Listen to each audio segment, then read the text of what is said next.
Obrigado, Jay. Muito bom estar aqui com vocês. Eu estive aqui no primeiro semestre que o pastor Jay assumiu a igreja, em 2019.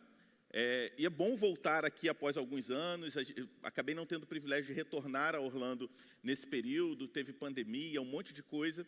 Mas é muito bom estar aqui. O Jay é um amigo muito querido.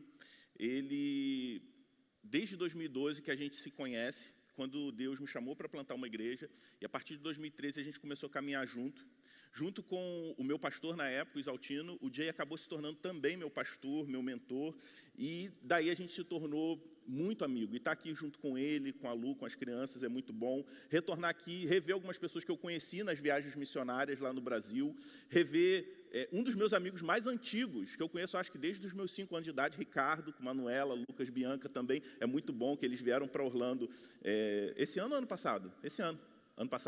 Ano passado, e a gente já não estava morando na mesma cidade nos últimos anos, então reencontrar tanta gente querida, para mim é muito bom. E ver como Deus tem usado, como Deus tem trabalhado na vida de vocês, após esses anos sem conseguir vir aqui na igreja, também é uma alegria enorme.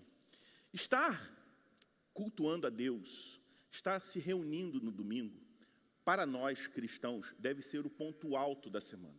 Deve ser o ponto de partida para tudo que vai acontecer a partir de hoje, a partir de amanhã, nos nossos trabalhos, com a nossa família, porque é um momento de celebração. Você já parou para pensar que o culto é um momento de um encontro real que nós temos com Deus? Porque nós podemos louvar a Deus, nós podemos ouvir a voz de Deus através da palavra, e através da comunhão com os irmãos, a gente tem a experiência real de que somos família de Deus. Mas nesse momento tão importante, que deve ser o ponto alto para nós, como cristãos, precisa ser um momento também onde a gente deve se perguntar: por que nós estamos aqui?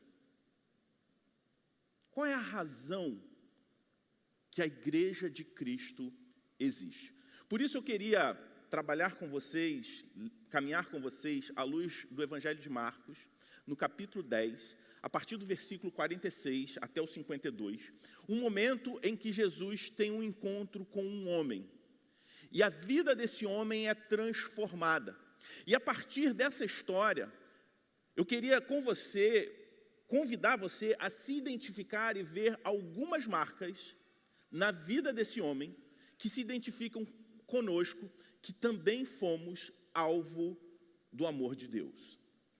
Marcos 10, a partir do versículo 46, a palavra de Deus diz assim: Então chegaram a Jericó, quando Jesus e seus discípulos, juntamente com uma grande multidão, estavam saindo da cidade. O filho de Timeu, Bartimeu, que era cego, estava sentado à beira do caminho, pedindo esmolas.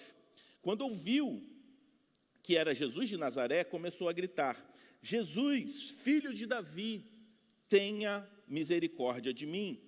Muitos repreendiam para que ficasse quieto, mas ele gritava ainda mais alto: Filho de Davi, tem misericórdia de mim. Jesus parou e disse: Chamem-no. E chamaram o cego: Ânimo, levante-se, ele está chamando. Lançando sua capa para o lado, deu um salto, pôs-se de pé e dirigiu-se a Jesus. O que você quer que eu faça? Perguntou-lhe Jesus. O cego respondeu: Mestre, eu quero ver. Vá, disse Jesus, a tua fé o curou. Imediatamente, ele recuperou a visão e seguiu pelo caminho. Essa é a palavra de Deus para nós. Esse momento, Jesus ele tem um encontro, não só com Bartimeu, mas com uma grande multidão.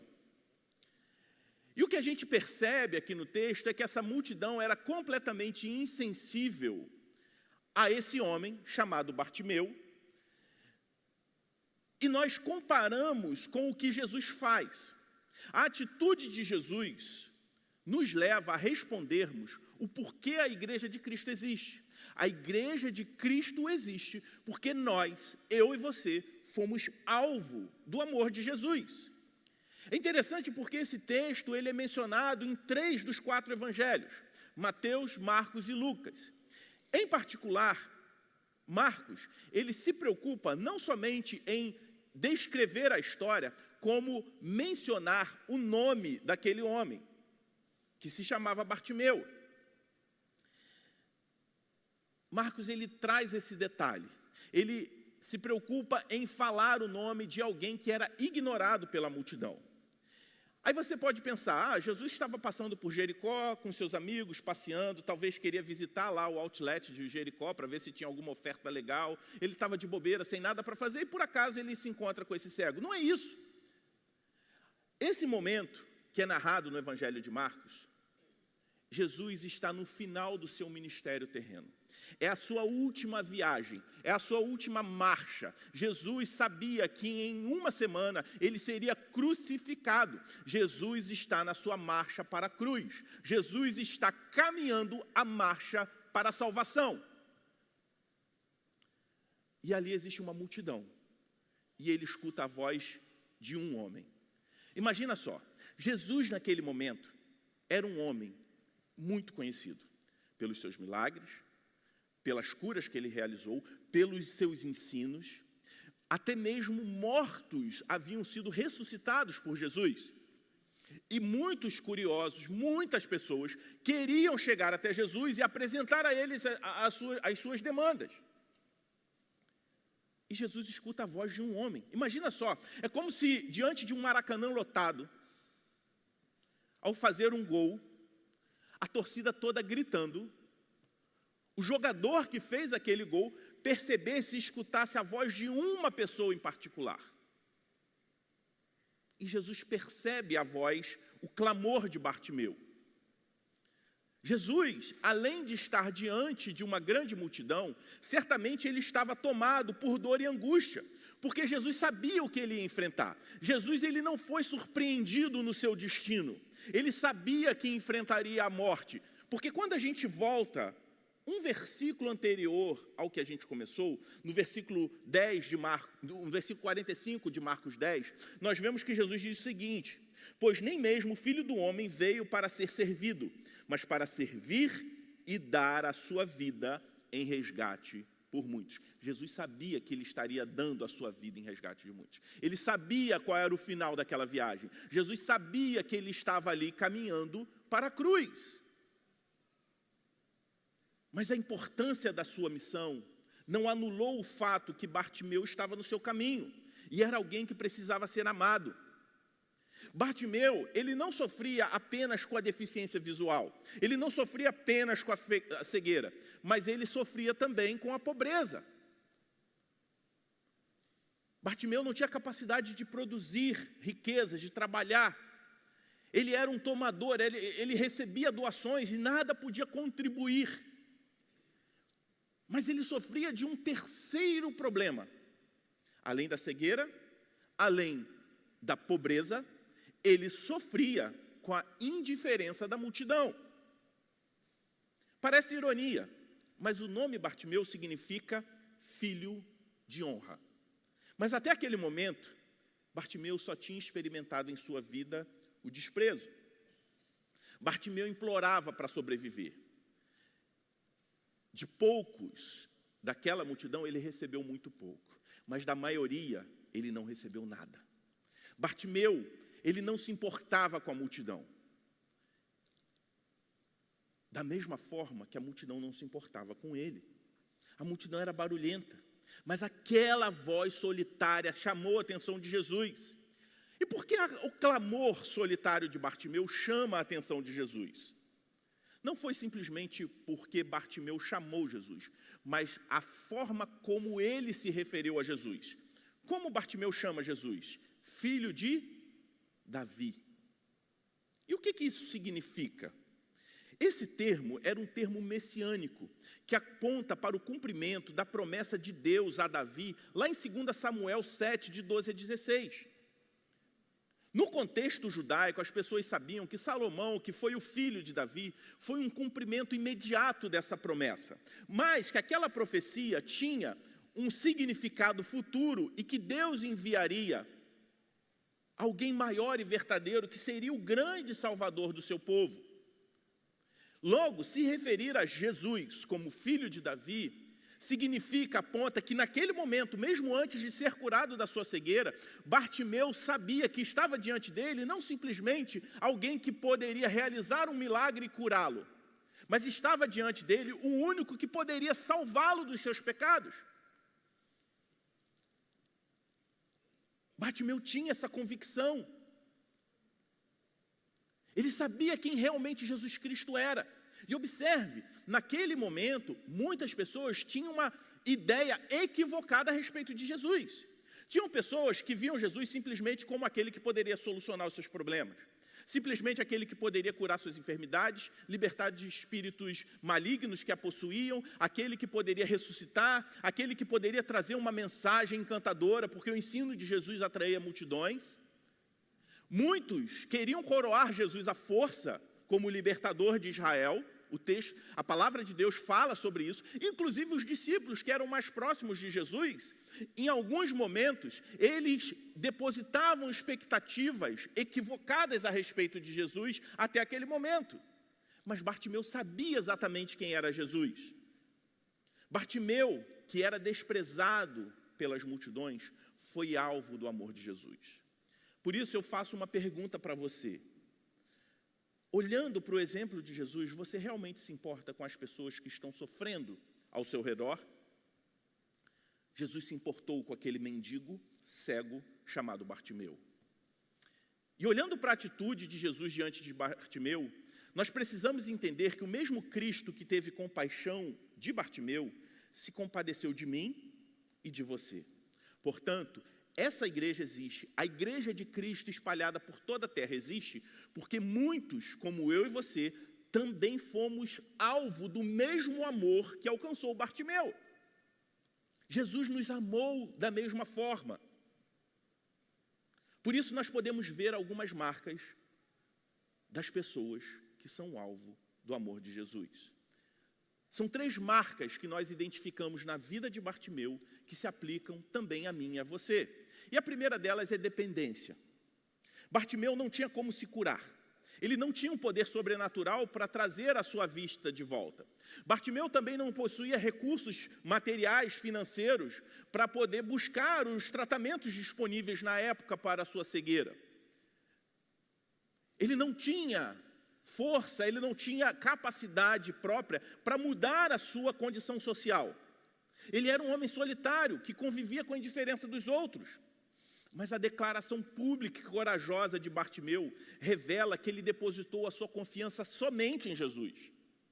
Ele não viu Jesus como uma alternativa, ele viu Jesus como a única alternativa. Ele demonstra a confiança não somente no que Jesus poderia fazer, mas em quem Jesus era. E isso fica claro quando ele chama Jesus de filho de Davi. E essa reflexão serve para nós. Quantas vezes eu e você perdemos esse senso de dependência e passamos a confiar em nós mesmos? E como isso se revela na prática? Primeiro, quando tudo está bem. Quando a gente está bem no emprego, está bem no trabalho. A gente não tem nenhuma insegurança sobre o futuro, porque estamos bem. E a gente começa a depositar esse mérito somente na gente. A gente não consegue entender que se não fosse por Deus, nós não teríamos saúde, habilidade para fazer o que a gente faz. E a gente passa a confiar só na gente e começa a esquecer do Senhor. Às vezes, quando tudo está mal, e a gente é tomado pela ansiedade, pela angústia, e se esquece que o mesmo Deus que nos salvou, nos adotou como filhos, e como um pai amoroso, Ele cuida da gente, independente da situação difícil que você está passando. Portanto, quem é alvo do amor de Deus precisa ter uma fé dependente e confiante de que Deus está cuidando da gente, independente da circunstância. Quantas vezes você perdeu? Você se deixou ser tentado por esse sentimento de não depender confiante em Jesus? Muitas vezes nós deixamos de depender quando projetamos em Jesus apenas uma alternativa para os nossos próprios objetivos individuais. Quantas vezes nós somos orgulhosos e não entendemos que de alguma forma nós também éramos cegos, também estávamos perdidos e fomos encontrados. Dizemos que confiamos em Jesus, mas não fazemos isso na prática. Um pouco antes da pregação, a gente teve um momento de dízimos e oferta. Por vezes, nós nos esquecemos. Como o pastor Jay falou, a gente não fica aqui 20 minutos falando. Sabe por que a gente não precisa ficar 20 minutos falando sobre oferta? Porque a oferta que o Senhor requer de nós é fruto da nossa dependência dEle. Não é do que sobra, mas é entendendo que eu contribuo porque eu sei quem me sustenta. Porque eu confio que o Senhor Jesus, Ele vai cuidar de mim o restante do mês, o restante do ano. Eu não contribuo para receber, eu contribuo porque já recebi. Eu não sirvo ao Senhor com os meus dons, com os meus talentos, esperando receber algo de Deus, mas faço isso porque eu entendo que toda boa dádiva de Deus já foi me dada. Eu sirvo, eu amo em resposta ao amor que me alcançou.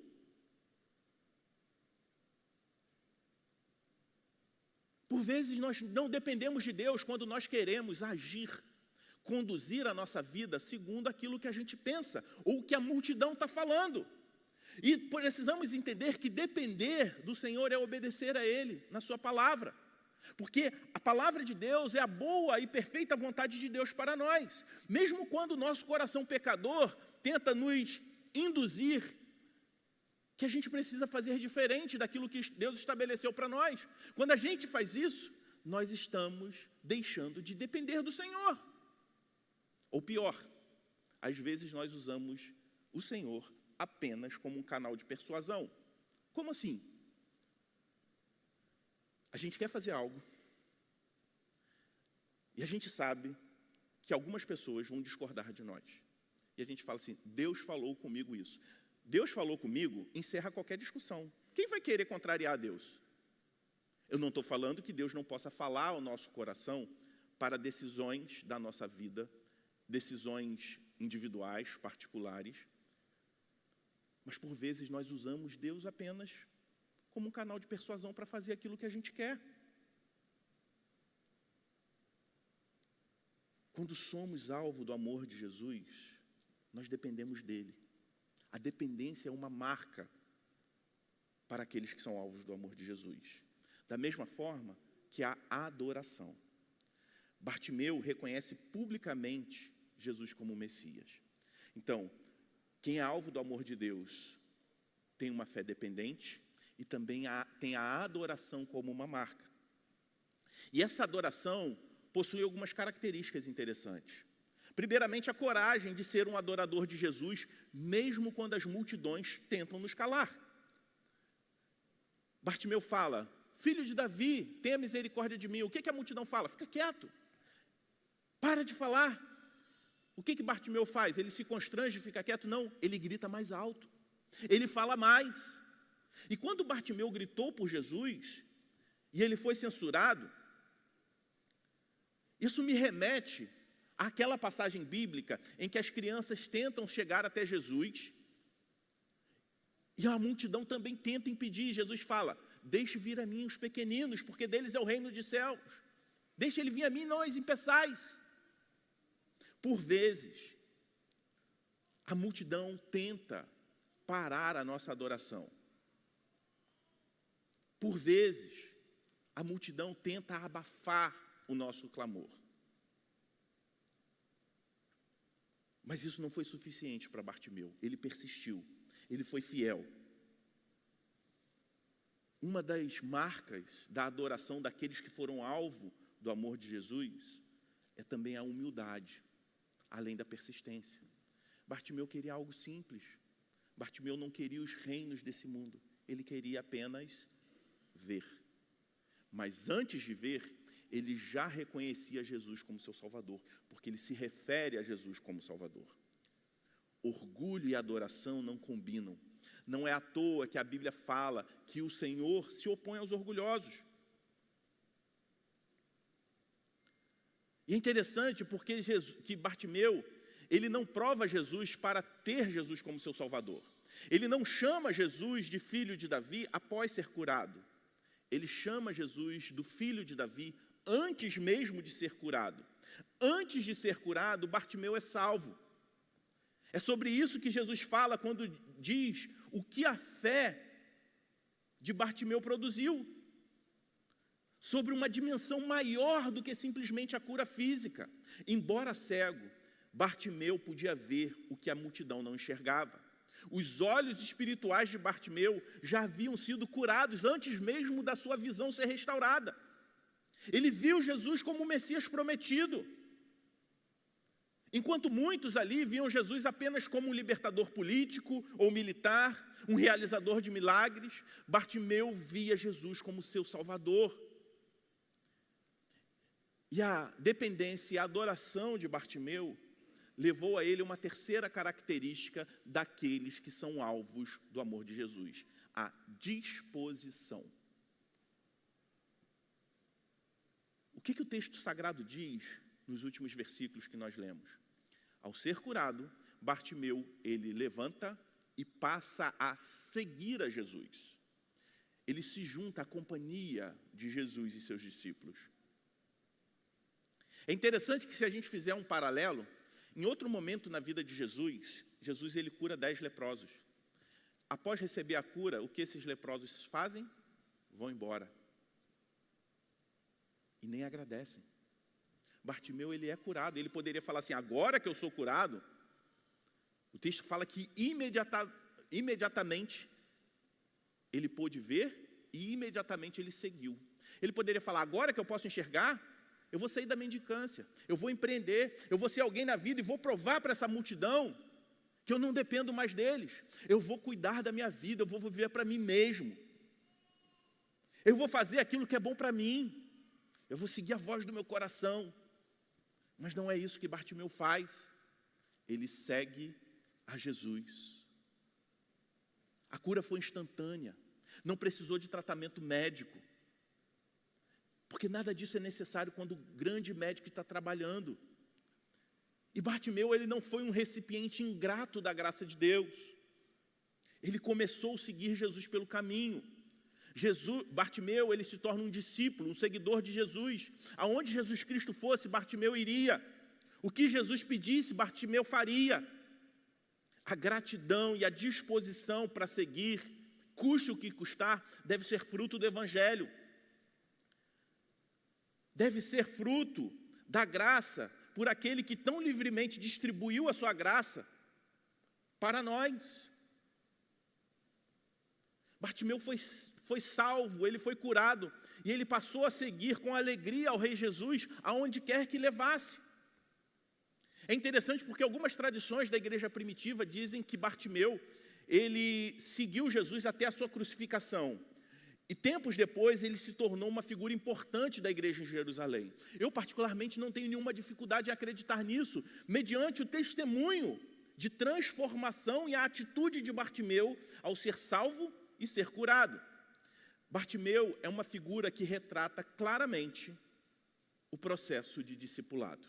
Ele reconhece a sua incapacidade, ele confia em Jesus como aquele que daria graciosamente misericórdia e salvação, e quando ele pôde ver claramente, ele começou a seguir Jesus. E como a história de Bartimeu se aplica de forma prática a nós? A primeira coisa que eu queria tratar com vocês, caminhando para o encerramento, é a seguinte: se importe com quem Cristo se importa. Não se comporte como as multidões. Não acompanhe o efeito manada. Bartimeu foi vítima do efeito manada. O ser humano, ele tem esse potencial de fazer coisas abomináveis simplesmente porque os outros estão fazendo. Só porque tem um monte de gente fazendo. Às vezes isso não faz com ações, mas com discursos. Narrativas coletivas. Simplesmente porque todo mundo está falando, os outros começam a reproduzir também. A ponto da gente ver a humanidade chamar aquilo que é mal de bom e o que é bom de mal. As vozes da multidão, por vezes, nos desviam da missão de Deus, nos desviam do caminho do discipulado e nos levam a priorizar o que Jesus não priorizou. Jesus estava caminhando para a missão mais difícil e mais importante do mundo, que ninguém jamais vai ter uma missão comparada de Jesus. mas ele parou para se importar com aquele mendigo cego. Se Jesus fez isso, por que eu e você podemos achar que temos o direito de achar que a nossa agenda é mais importante do que a agenda de Jesus, a ponto de negligenciarmos o amor de Jesus àqueles que ele mandou amar, de negligenciar a missão de Deus, uma vez que Jesus, mesmo caminhando para a cruz, não negligenciou. Jesus estava caminhando para dar a sua vida em resgate de muitos e parou para atender um clamor de um sofredor. E por vezes nós estamos insensíveis a fazer o que Deus espera de nós, por conta de afazeres particulares que por vezes são fúteis. Por isso eu te falo, não supervalorize o seu sofrimento. Seja sensível ao sofrimento dos outros. Eu não estou falando que eu sou insensível ao seu sofrimento, indiferente ao seu sofrimento. Mas por vezes, não sei se você conhece pessoas que estão preocupadas se está muito calor, se está chovendo. Se está chovendo é ruim porque a água é muito molhada, porque faz frio está ruim, se está calor está ruim. Se não tem uma roupa que combina está ruim. E isso tudo torna a pessoa indiferente a problemas reais de pessoas que estão à sua volta. Que talvez você possa ser um instrumento de Deus para abençoar. Às vezes um pai viúvo com 3 crianças e você pode fazer alguma coisa. Um jovem que trabalha em 2 empregos para pagar sua faculdade. Você pode ter uma atitude simples com ele e não faz. E a partir disso pregar o evangelho. Porque você está preocupado demais, supervalorizando demais o seu sofrimento. Um dos maiores exemplos que eu tive de fé foi o meu avô, falecido em 1998. Ele teve um câncer muito devastador. E eu lembro que quando ele estava em casa, nas suas últimas semanas de vida, as pessoas da igreja iam visitar. Iam lá para trazer uma palavra de consolo. E ele perguntava, como que está a sua vida com Deus? Como está seu casamento? Ele começava a querer pastorear. Meu avô ele não foi um pastor, mas ele foi um diácono, numa época em que tinham muitos corais na igreja, ele liderava corais. E ele pastoreava as pessoas, e as pessoas saíam de lá constrangidas. Para nossa surpresa, um pastor amigo dele, no seu funeral, abriu uma carta que ele escreveu dias antes de morrer. E nessa carta não estava lamento pela dor, embora ele sentisse muitas dores, mas estava uma preocupação com os meus primos que estavam afastados do evangelho, e problemas de outras pessoas da família e da igreja que ele se importava. Meu avô não era um homem perfeito, ele foi um pecador como eu e você, mas foi alguém que entendeu o caminho do discipulado, que mesmo sofrendo muito, ele não foi indiferente ao sofrimento das pessoas que estavam à sua volta. Por isso eu te pergunto, o que tem moldado os seus relacionamentos? São interesses pessoais? Como você tem se relacionado com os outros? Você tem pensado o que você pode oferecer? Você ama Jesus? Você quer ser como Jesus? Quando nós agimos assim, nós temos o doce privilégio de se escandalizar com a graça de Deus. Mas o que significa isso? No livro de Jó, lá no Antigo Testamento, Jó diz o seguinte, eu te conhecia só de ouvir falar, mas agora os meus olhos te veem. Jó estava passando o mais profundo sofrimento da sua vida. Bartimeu estava sofrendo. Ele também viu o Senhor. Ele viu Jesus. Ele conhecia Jesus de ouvir falar e já entendia quem Jesus Cristo era. E naquele momento, ainda cego, ele podia ver Jesus, porque os seus olhos espirituais haviam sido curados. Ao ficar cara a cara com o seu Salvador, Bartimeu clama por misericórdia. E Jesus responde de forma simples. E se escandalizar com a graça de Deus é ver Jesus curando e transformando pessoas. Eu não estou falando que a fé vai salvar pecadores e vai permitir que eles continuem sendo quem eles eram. Jesus nos ama tanto que Ele, além de nos salvar, Ele não vai permitir que a gente continue sendo quem nós éramos. A mesma fé, a mesma graça que cura é a graça que transforma. A mesma graça que salva é a graça que santifica. A única santidade verdadeira é aquela que é após o novo nascimento.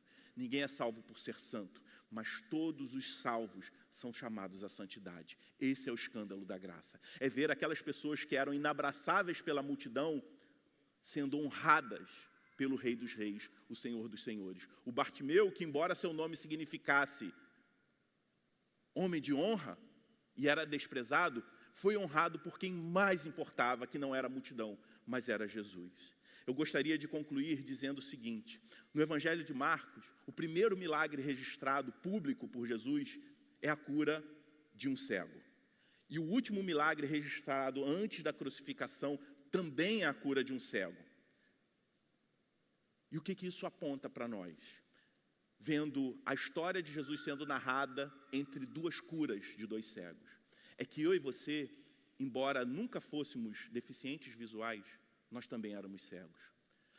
Eu e você, mesmo que talvez nunca tenhamos passado necessidades, também éramos mendigos, também estávamos falidos espiritualmente. E o mesmo amor que Jesus dedicou a Bartimeu, ele dedicou a nós. A fé é a mão que se estende para receber a cura. E a graça é a mão de Deus que se estende para tocar a nossa mão e recebermos gratuitamente a cura vinda do alto.